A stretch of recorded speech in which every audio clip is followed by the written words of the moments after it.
In just a few months, Democratic voters in New York State will decide between actor Cynthia Nixon and incumbent Governor Andrew Cuomo. The race is heating up. Cynthia Nixon ratcheting up the social media attacks on the governor while she tours the suburbs and weighs in on the shooting in Brooklyn.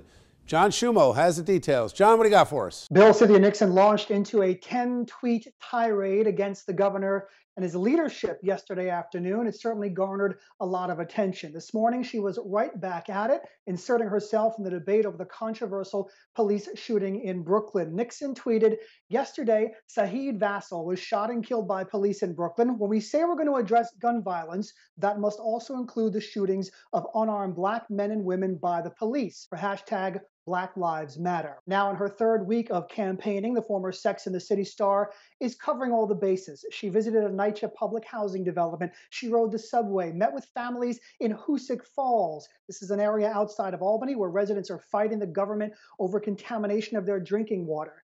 She is being credited for forcing Cuomo's hand to reunite the divided Democratic State Senate in Albany, and she retweeted a reporter's picture of Cuomo's face when he was asked about her impact on his decisions.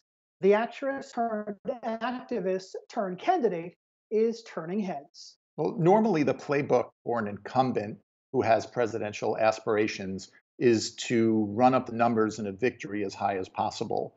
If the unlikely happened and Cynthia Nixon were to win the primary, it would be a catastrophic blow to Cuomo, and he knows it. Now, Bill, for his part, the governor spoke in front of the Association for Better New York this morning. It's a prominent group of business leaders. He sticked to the script, talking about big projects like the new Tappan Zee Bridge, the redevelopment of LaGuardia Airport and Penn Station, and also fixing the subways. He did not address the two current thorns on his sides, Cynthia Nixon and Mayor de Blasio, who, by the way, took a shot at Cuomo today when he said some politicians suddenly believe it's stylish to visit NYCHA.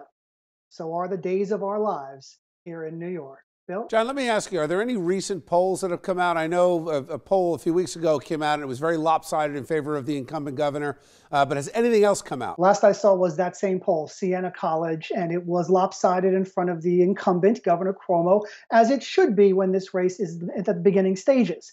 Yes, Cynthia Nixon had name recognition, but only in some circles, the Sex and the City pop culture circles.